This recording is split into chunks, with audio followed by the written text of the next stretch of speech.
तर निकाल आल्यानंतर आम्ही बसू आणि चांगला निर्णय घेऊ असं फडणवीस म्हणाले. महाविकास आघाडीचं सरकार बनत आहे असा दावा बाळासाहेब थोरात यांनी शरद पवारांच्या भेटीनंतर केला. तर महायुतीचं सरकार घालवणं हेच आमचं प्राधान्य असल्याचं देखील यावेळी थोरातांनी म्हटलं. राज्यामध्ये महाविकास आघाडी 165 जागा जिंकत असल्याचा विश्वास काँग्रेसचे नेते विजय वडेट्टीवार यांनी व्यक्त केला. उद्या महाविकास आघाडी सत्ता स्थापन करणार असल्याचं त्यांनी म्हटले. शनिवारच्या मतमोजणीसाठी काँग्रेस पक्ष सतर्क असल्याचं पाहायला मिळतंय. नाना पटोले आज सर्व काँग्रेस उमेदवारांसोबत बोलणार आहेत. मतमोजणीच्या दिवशी घोळ टाळण्यासाठी पटोले खबरदारी म्हणून सूचना देणार आहेत.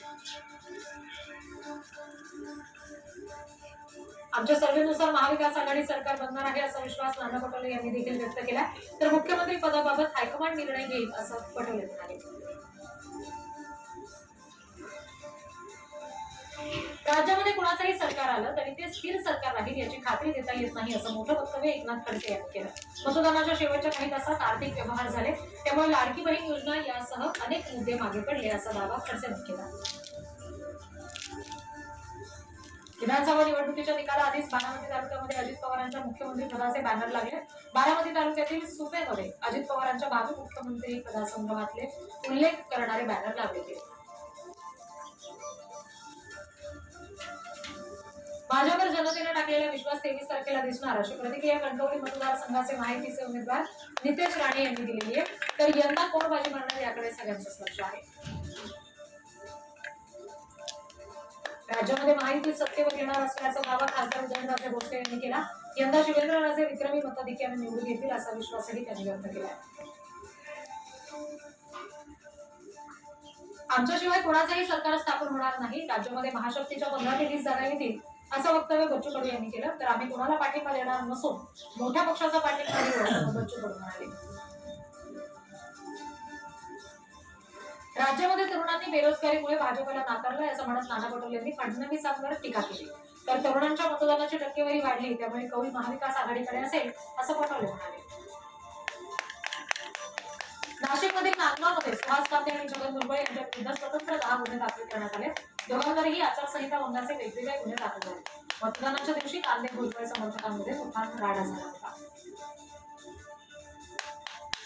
चांदिवली मतदारसंघातील काँग्रेसचे उमेदवार नसीम खान यांची सुरक्षेत वाढ करण्यात आली. नसीम खान यांच्या कार्यालयामध्ये संशयास्पद व्यक्ती आढळून आला होता आणि त्याच्या मोबाईल फोनमध्ये कोड शब्द आढळून आले. त्याच्यानंतर आता सुरक्षा कडक करण्यात आली आहे. मतमोजणी केंद्रावरील गैरप्रकार टाळण्यासाठी महाविकास आघाडी सावध पावलं उचलते. मतमोजणी पूर्ण होईपर्यंत इलेक्शन एजंट्सना केंद्रावरून कुठेही न जाण्याच्या सूचना दिल्या गेल्या. निकालपत्रावर सही झाल्यानंतर केंद्र सोडण्याच्या सूचना दिल्या गेल्या.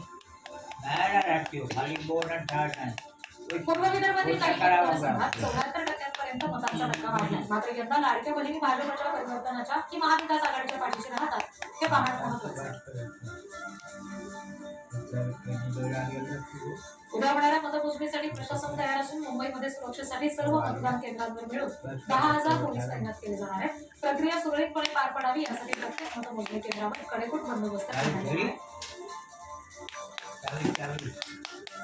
उद्या सकाळी 8 वाजल्यापासून विधानसभा निवडणुकीच्या निकालाच्या मतमोजणीला सुरुवात होणार आहे. पुण्यातील 8 विधानसभा मतदारसंघांची मतमोजणी वडिगाव इथे अन्न महामंडळाच्या गोदामात होईल.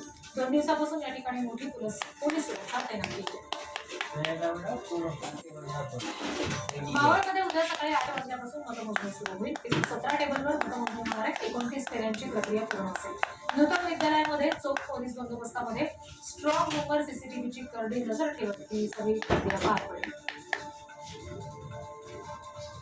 नाशिकमध्ये निवडणूक कामामध्ये दांडी मारणाऱ्यांना मूर्खदंड बसला. कामकाजात विलंब, विधानसभेची रजा घेतल्याचा धक्का ठेवत निलंबनाची कारवाई करण्यात आली आहे.